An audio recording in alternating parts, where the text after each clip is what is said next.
In relation to the budget, obviously I'm not going to get drawn on the budget which will be laid out on Wednesday of this week.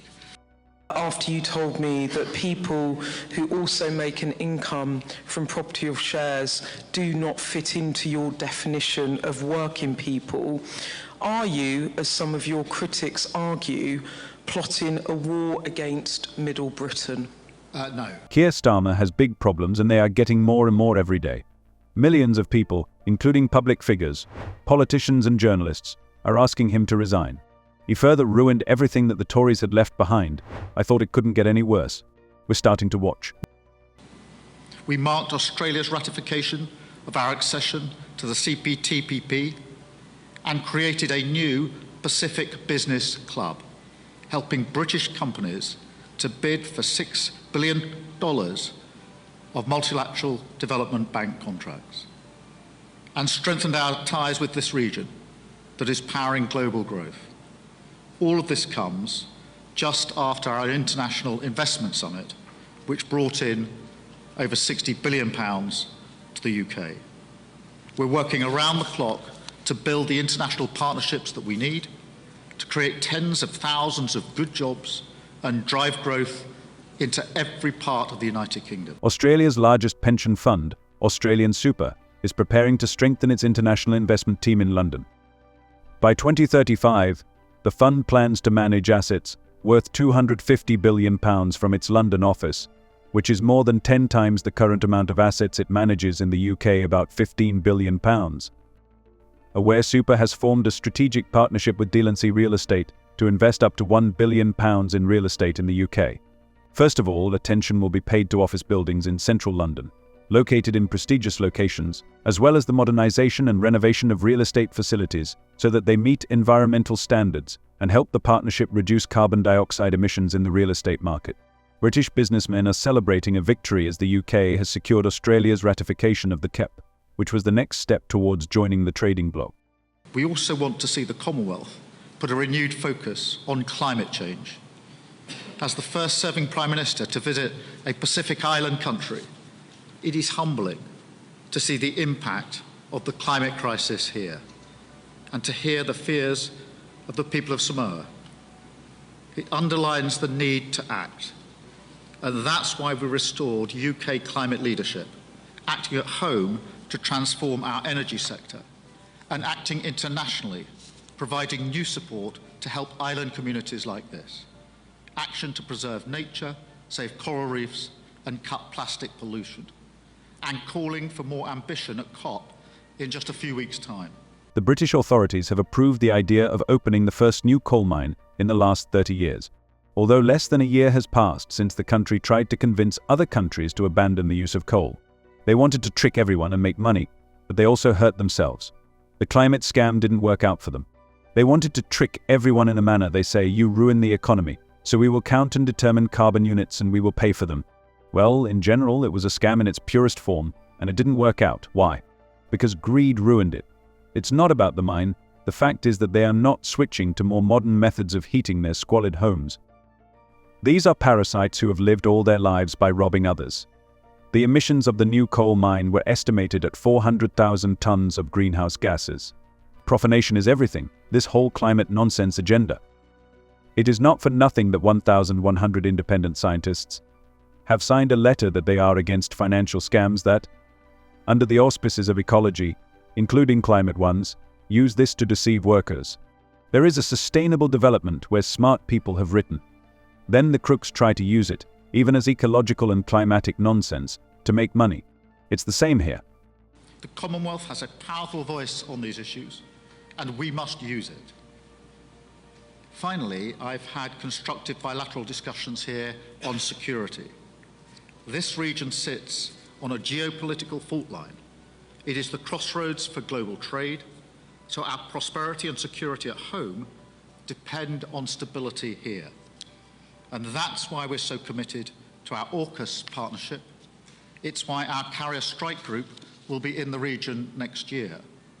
And it's why, despite the fact that we've flown halfway around the world, the Royal Navy was already here in Samoa, waiting to greet us. Starmer suggested that his colleagues in the Commonwealth discuss topics aimed at the future. rather than slide into endless discussions about the payment of reparations for the slave trade. London has no intention of apologizing or discussing reparations for the slave trade at the Commonwealth summit. I think Starmer visited a psychologist, and he taught him that it is necessary to renounce the past and move forward firmly. Apparently, it does not occur to him that everything in the world is interconnected. He doesn't want to pay his debts.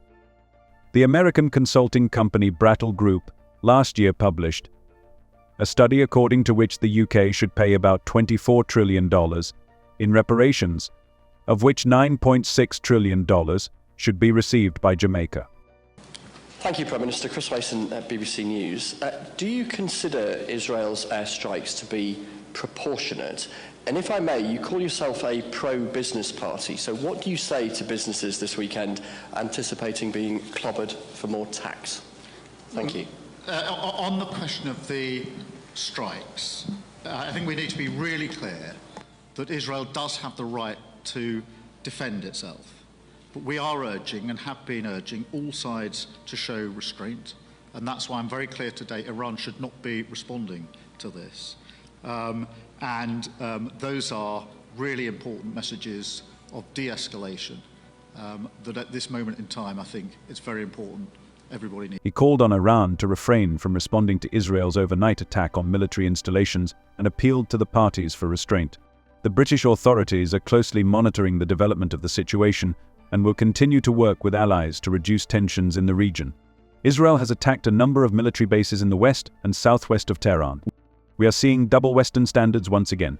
That is, according to the logic of the British Prime Minister, when Israel kills and bombs the Palestinian civilian population, it is like the norm within the framework of democracy, and when Israel is answered, it is very bad. In relation to the budget, obviously I'm not going to get drawn on the budget which will be laid out on Wednesday of this week. I think I'm going now to Beth, Sky. Thank you.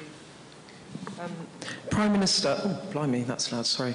Prime Minister, there has been somewhat of a backlash back in the UK after you told me that people who also make an income from property of shares do not fit into your definition of working people. Are you, as some of your critics argue, plotting a war against Middle Britain? Landowners and shareholders are preparing for a heavy budget after Starmer warned that they are not considered working people. He put people with assets in the crosshairs of a tax raid, during which it is planned to raise billions. He lied to voters preparing to seize power, despite assurances during the elections. He promised to freeze income tax rates, social security contributions and VAT in an attempt to protect working people.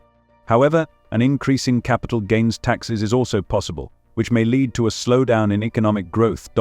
When asked to define a working person, he said that this is someone who goes to work and earns a living, usually receiving a monthly salary. When asked if this included people with property, he replied that they did not fall under his definition. Starmer went to the polls promising to protect workers, but after winning, he identified it as a subgroup of people with jobs.